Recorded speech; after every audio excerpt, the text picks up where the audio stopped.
Morning folks, Mike here from Walk Talk Brew. Out today just foraging around looking for natural resources I can make fire with. So I've actually got a fire on the go at the moment, but I've actually been out looking for Punkwood and also for Fatwood, which I've managed to find both this morning whilst out on my walk. So I'll just show you guys what Punkwood looks like. But I've had a little bit of a problem finding Punkwood. Either I found wood that's either too hard or too rotten, so it's not worked when I've gone to actually char it. So Punkwood looks like this, and it's kind of soft, just a bit spongy. Yeah, here we go. So just if you can see that there. So it's spongy, it's really brittle. So the idea with that is you put it in a tin, put it over flame with the oxygen for a couple of minutes, 5, 10, 15 minutes or so, and that turns into char, which is really easy to put a spark to create an ember, to create fire. And I also was out this morning looking for Fatwood.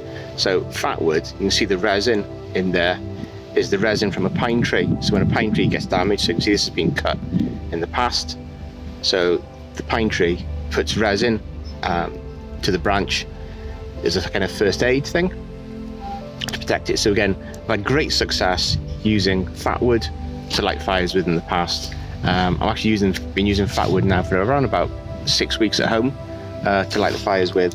So that's been really successful. Punkwood, not much success at the moment, but we'll try again and see how we go with that. So this is my fire I have on the go using a Bushbox Titanium XL, and I've got a little pile of wood that I've cut down, or say cut down, wood that I found on the floor that's quite dry. So I'm just using that to burn with, and as always I have my brew on the go for a bit of positivity.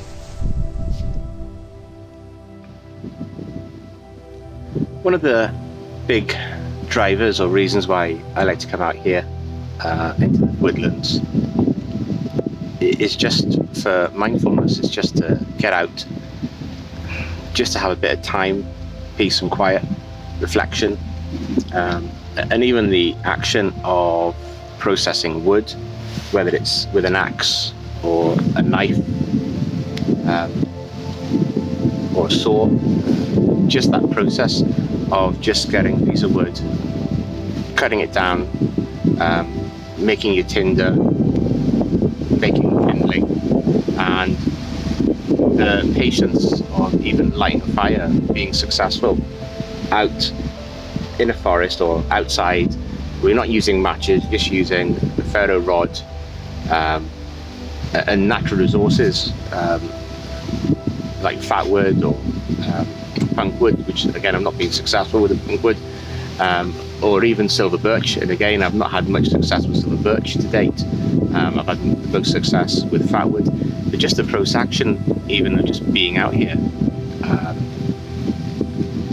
it's just good for you. It's just good, it's mindful, it's relaxing, it's calming, and it's nice to see if you can actually get out. And I'm not going to say survive or thrive, because that would be completely wrong, but it's interesting to see if you can get out and actually, could you last for a bit of time outside where you haven't got your resources like lighters or matches and stuff like that, and you have to go and forage and you have to go and find stuff to eat. Now luckily I don't have to do any of that. I've got a flask of tea, and I've got some sausage rolls that Catherine made yesterday. So here I've actually got those on top of the cooker or the log burner. I can just show you this, don't know if I can get it in. So just have those wrapped in tin foil. I'm just heating them up a little bit on top of the fire. They're already cooked, obviously, so I'm going to kill myself. But it's just nice to be out here. There's no one else around. It's quite isolated, and just to see, just not even to see, just to have time, just to be mindful to be in the moment of preparing wood for a fire, of lighting a fire, of turning the spark into a flame and turning that flame into a fire. It's not as easy or as straightforward as you think it is. I've had lucky days where I've tried a ferro rod and I've caught a spark straight away. I've had other days where it's taken me maybe 20-30 minutes or more, and it's been quite frustrating, but it's doable.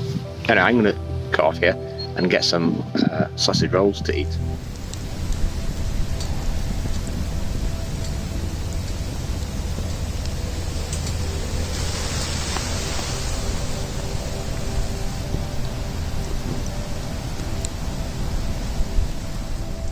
So fire's still going strong. That's been burning for about half an hour now, and all I actually used was it's been about 5.5, maybe 6 foot long stick that's found dead on the ground. It's no thicker than that, so not that thick, quite long. Just cut it up, processed it, and so we're over half an hour now, and that is still going strong. A lot of heat from it. Very, very good bit of kit. Bushbox Titanium XL, really good. As usual, obviously when you finish your camping, so if you have a fire or something else, leave no trace. So I've tidied everything up, waited for the embers to cool down, poured water over them, scattered them, so there's no trace of me ever being here having a fire. So I was talking about Punkwood earlier on, so this is where I found my stuff earlier. So you can see, in the middle of the root, so it's an old tree that's come down, and in the root system, in the middle of the root system, is this really dried, really spongy wood, and that's called Punkwood. Very good for lighting fires with, and you can also char it to make charwood, which is what I'm going to go home with at home and try making charwood at home, see how that goes.